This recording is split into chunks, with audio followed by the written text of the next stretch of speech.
Okay, so what we're going to do now is something called Mishnas Sofrim. If you remember, the Mishnah Berurah says in Lamed Vav at the end of Sif Aleph, the Mishnah Berurah says that he's going to put together a little kuntras, like a summary of how to write Sefer Torah, Mezuzah, Tefillin. If you look at the end of Sif Aleph, where is it? In the end of Sif Kotan Hey, he says, Lochein, he's talking about the difficulty of writing Sefer Torah Tefillin Mezuzahs.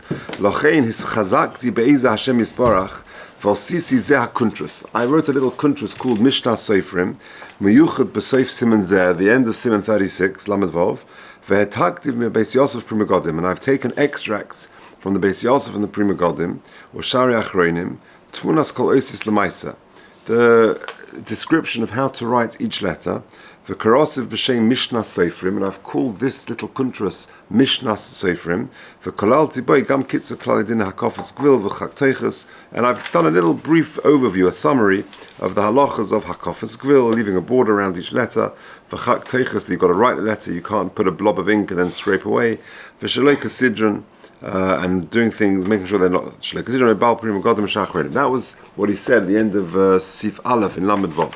So if you look now in Mishnas Sofrim, and by the way, some Dirshu Chaburas, they leave this out. And for a lot of people, they told me they're behind and whatever, we're ahead. So not only I think we should do it, but it's a good summary. And we'll go through each letter, it takes a week. And each day is a few more letters. But let's not leave it out, because after all, it was written by the Mishnah Berurah, and it's part of the Dirshu curriculum. It's on the Luach. So lama. So let's do it. So can you see the kuntras where it says Mishnas Sofrim? Yeah? This is written by, like I said, it's written by the Mishnah Berurah, and this is what he referred to earlier, this little synopsis, a summary of the ki halachas, and then it's going to go through each letter. Okay, Tefillin u'mezuzahs. It says, Kitzur klali shelo kasidron pri megadim u'shachrenim, a summary extracted from the pri megadim and other achrenim. Tefillin u'mezuzahs shrichen shiu ksuvin kasidron. You got it? You see what I mean, Paul? It's at the bottom of where you get to the end of Lamed Vav, and at the bottom it says Mishnas Sofrim. Yeah. So then it's there. It starts off Tefillin u'mezuzahs shrichen. That's it. Tefillin u'mezuzahs shrichen shiu ksuvin kasidron. Tefillin and mezuzahs have got to be written in order. So we've seen that before, min Torah, and that is a chiyuv min Torah. So you can't write Shemoya im v'hoya. It's got to be written kasidron. V'chsiv, why? But it says in the pasuk v'hoyu hadvarim kasidron. It's got to be in this order. Bein hikdim parsha leparsha. Whether you do one parsha before the other parsha, or bein teva leteva, or even one word before another word, it's lazy. Even if you do one letter before another letter, apostle. But within one letter, it doesn't have to be like a reish. It's got to go from the right to left or anything like that. Within one letter, there's no concept of shalei kasidron. Kagain, for example, tzadi. When you write the letter tzadi, shemurkav miyud nun. If you think about it, a tzadi is like a nun which is bent a little bit, and then you have a yud coming out. So the cause of hanun v'achkach hayud. You write the nun part of the tzadi, and then you write the yud. Lav shalei kasidron. That's not shalei kasidron. Within one letter, there's no concept of shalei kasidron. V'chol ki agavna. V'chein im kos of mixas ois v'achkach kos of ois rekodim. For example, you write parts of a letter. Yeah, imagine you're writing a tzadi. So you write the nun part of it, but you haven't finished it. And then you do the letter beforehand. Mashlim ha'ois, you finish off the letter before. V'lo have shalei kasidron. That's not a problem of shalei kasidron, because you never actually finished off the current letter, the tzadi. The chol she'in koisiv ois shalem, so long as you haven't written a complete letter, mikri v'hoy madrei kasidron, that's considered, you're writing it kaseda. The dover shalem bo'inen v'lo chatzi dover, because it's got to be a complete letter and not a half a letter. Aval, in case of yud shebeloy kutzo, however, if you write the yud without the kutzo, which means the little bit that comes out of the yud, in other words, it is a yud, but you haven't finished it off properly, below kutzo has-smoli, which actually is not the right, I said the wrong side, not the right-hand side of the yud. You write the yud properly, but you've got it on the left-hand side, you do a little bit coming down. You didn't do that. Aleph v'ayin v'shin v'chadayme, or one of these letters, an aleph and ayin, a shin, she'ein nogea ha'yud bo'is, the yud in these letters doesn't touch, and then you write a letter, from before, then you've got a problem. Yesh mishum shelo kasidron. The hashta lekula amrinim, because we say it lekula that maybe that was a good letter. To yochel esachi nachkach, because you're allowed to fix it up afterwards. Kumuvu betaz b'similam vov b'similam beis b'sif chafei. Mishum deika advarim kaseda nichtu, because the ikka things were written kaseda. The shem ois oleha, because it had the status of a name. It had the name of an ois, of a letter. Afilu below hatikun, even without this tikkun, it's considered an ois, and therefore you got a problem. Shelo kasidron. Or commission nichsav achkach. The shame ois alel. So therefore, certainly it's got a shame of an ois. And therefore, to go back and do the previous letters, you got a problem. And certainly, if all you're missing are the tagin we said yesterday are the crowns of the letter, or anything else, which are not ma'akev, the actual letter, va'achakach kosav nikodim, and then you go back and you write the earlier stuff, you got a problem. Yesh mishum shelo kasidron haga v'yesh sofrim shenichshalim binyan. Says the Chavetz Chaim, there are sofrim who mess up on this, but psuli deraisa, which these are psuli deraisa. V'hurak machmas chisorn yedia, and when the sofrim mess up on this, it's just because of a lack of knowledge. Shetoyin lachshav shelo kasidron nikra rak. They think shelo kasidron is only imhu masakein eiza dava achag gemara parshas. If you, after you finish the parsha, you go back and you sort of fix things up. But it's not true. Once you finish the letter, if you then go back and do something else, you've got a problem. Valkain masakein beis ksiva kama oisius. Therefore, what the Sofrim do, they at the time of writing, they fix up many letters shekvach cholav over mehen, and that is a problem. And it's a scary thing, because if you look at a klaf, and you can think, oh, beautiful parsha, beautiful ksiva, and they could be possum deraisa, and you will never ever know, because you don't know if the guy's written it kasidron and shelo kasidron. That's why you got to get a sofer who's yiresh shamayim. Over MS loikeinu, and it's not true, it's not kosher. And a tekef shekosav ha'os, as soon as you finish the letter, she'achrav osel sakin oish telefonov, you can't fix up a letter before. Im lo bedava shemidina, unless in halacha afilu b'lo hatikun yesh lo v'shem ois ha'os, unless it has it's called an ois. V'lav kul amad dina gemiri, and not all the Sofrim unfortunately know this. Eiz adava yesh lo v'shem ois b'li hatikun, what's considered an ois without any repair, or mutar l'sakna afach kach, because the rule is once you've got a letter, you're allowed to masak in it to just make it a bit better, to repair it a little bit. But if it's got a shame of an ois on that letter, and what letters have not yet got a shame ois, and therefore you can fix up. Some Sofrim don't know these halachas. And if you've already, if it hasn't got a therefore memela, you can't fix up.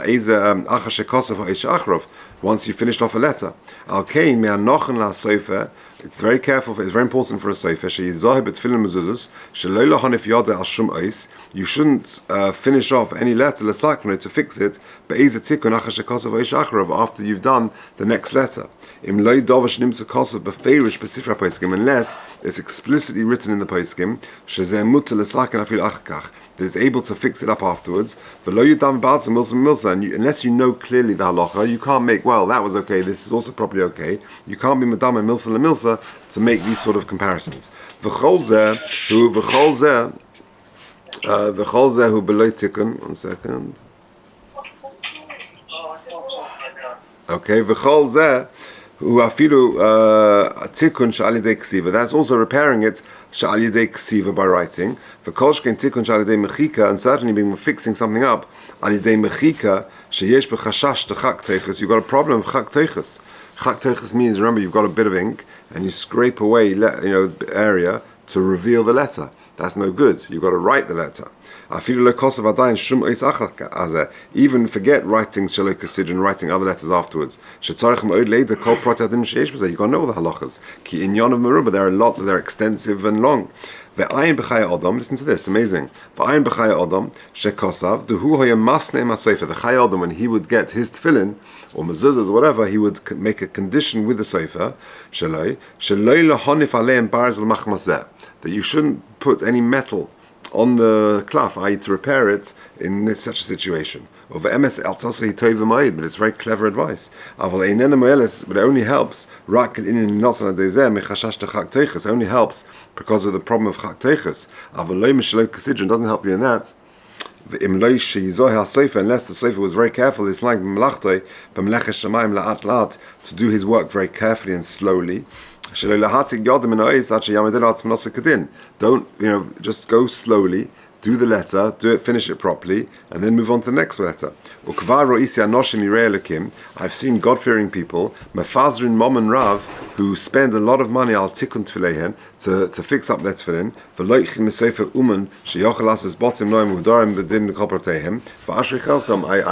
I commend those people who spend a lot of money to make sure they get their tefillin done properly. But more than this, it's very nice that people buy beautiful batim and beautiful tefillin bags and everything else, but the ikka is the inside. Yeah, you know the joke when the guy went to buy the thing, and then he put the mezuzah on the door, and the guy didn't know any better, and he goes, "What about he checked the mezuzahs? He took it down. There was nothing inside."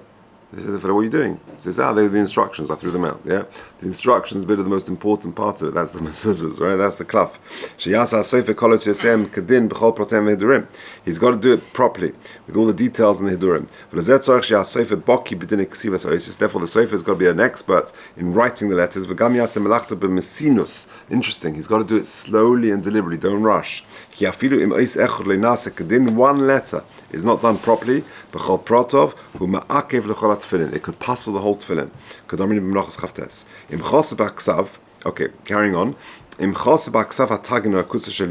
If you left out the tagin, the crowns on the letters we spoke about yesterday, or the little line coming out of the yud, sorry, betaz of a lam base b'magen Avram, and in simon lam base in the magen Avram, the yesh lesaken afilu achash nichtavu, that you can fix up even after it was written, because it has already a shame of a letter. It's just that you were missing the tagin or the kutz shel yud. Afagav the below kutz shel yud has smali pasal Rabbeinu Tam. Even though the Rabbeinu Tam holds that the left hand bit on the yud, not the bit that comes down like that, but the little bit on the left hand side of the yud, according to Rabbeinu Tam is pasal. The gam tagin yeshem the pasal lo tiagen, and there are those who say that if you leave out the tagin on a letter, also is possible. But nonetheless, the actual guf hadova, the main body, has written kaseda. I'm on the right hand column, 1, 2, 3, 4, 5 lines from the bottom. And so to separate negias when letters come into contact, that's okay. That's not a problem of Shalok Sidron. If the ink swells a little bit and you want to just separate letters, that is not a problem of Shalok Sidron. So long as the tzura of the letter has not changed by contacting the next letter. V'chein yudei ha'alef, the yuds of the aleph. Remember, the aleph is a vav with a yud above and a below. V'hashin v'ayin has also got a yud above on each of these letters. V'regel hatav she'ein nogin. V'tinuk d'lechakim l'tibish kores on b'tzrosan. A kid could read them. A kid of average intelligence could read them and could recognize the shape of this letter.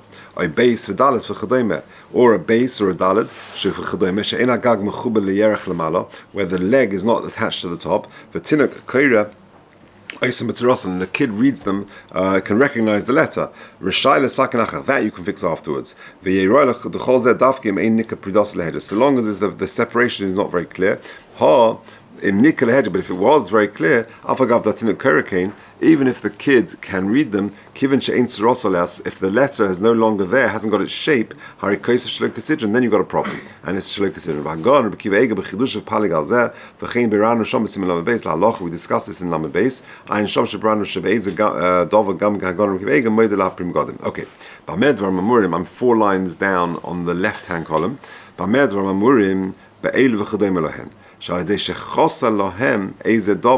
When something is missing, it doesn't look like another letter.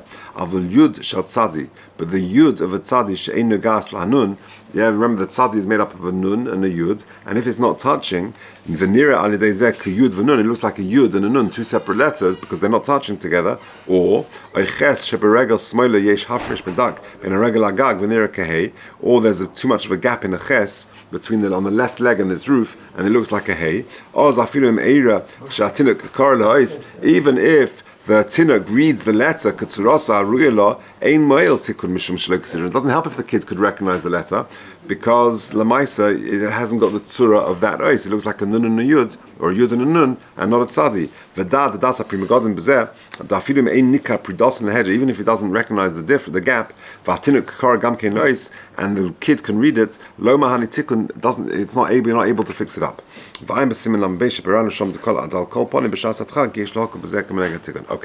Kosav haprimagodim, next paragraph. Kosav oid haprimagodim, kol demilsa. This is the general rule.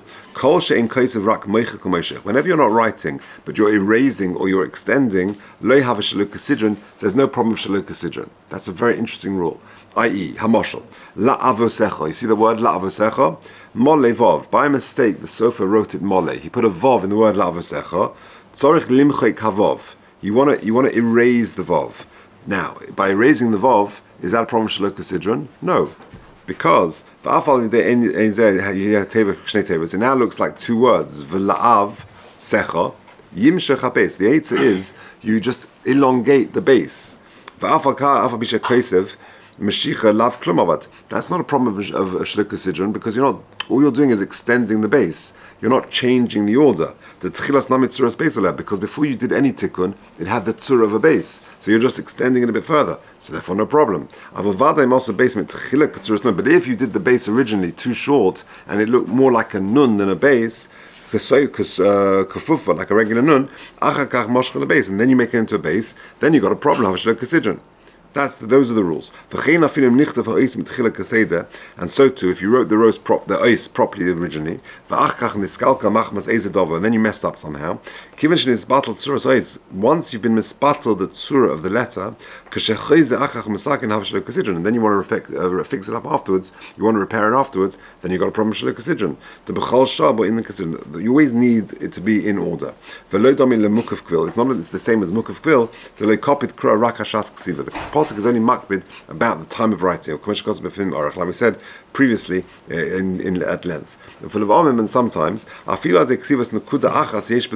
even sometimes one little dot can make it a problem with shaluk sidron. For example, you wrote a resh instead of a dalet, and you want just to square it up, to make it into a dalet, because you're changing a resh to a dalet. Now you got a problem with shaluk sidron. Haklal, the rule is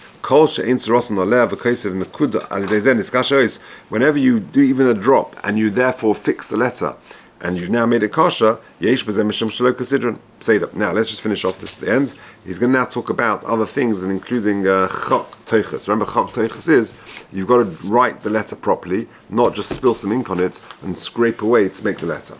So let's just finish off. Kol makom shenema v'kosav kagoin b'tfilin mezuzah v'sefer Torah get posel by chak teiches. Whenever the pasuk says v'kosav, then there's a problem of chak teiches. That means you, like I just said, you can't scrape away to create the letter. Even if it's the kutza shel yud, ma'akev, that puzzles the whole tefillin or whatever you're writing. Because without the little kutz of the yud, it's not a proper eis. And signing the get with chak teiches, ayin beishmul, in the case of an aguna, we mekel. Okay. With regard to chak teiches, the Sofrim has got to be very careful about it. There are extended details about them. Let me tell you your general rule. It's exactly the opposite of shaluk sidron. There, if you scrape and rub away, then it's not a problem of shaluk sidron. Like we said previously, we said the difference between goyre and meichik is goyre is when you're scraping away dried ink, and meichik is when it's wetting. That's just the terminology. Of a chak teiches napachu, when a chak teiches is the opposite. Goyre, meichik, and meichik, when you scrape away or erase or extend, kol she'ena oisa ma'ase begufa ois mashlima, when you're not doing something in the actual letter itself and you're completing it, adayin have a chak teiches. It's considered chak teiches. Hadimyon, for example. Base shenasa kutzrasa. You've got a base which is done properly. Oy samach v'kaf v'chadomer shenofel tipas dyoy l'toicha chalal. A little bit of ink spills in the vacuum in the opening. Achash nigmarak behechsha. After it was finished off properly, the nifsa tzurasa alidezeh, and now it doesn't look like that letter anymore. And even if the kid could read it, so long as we see that it hasn't got the tzura, it's not called the tzura. It doesn't help to scrape away that letter. Because once it's possible, a bit of ink dropped, it no longer looks like a chaf or whatever it is, then you've got a problem. And by scraping it away, it's problem of chak teiches.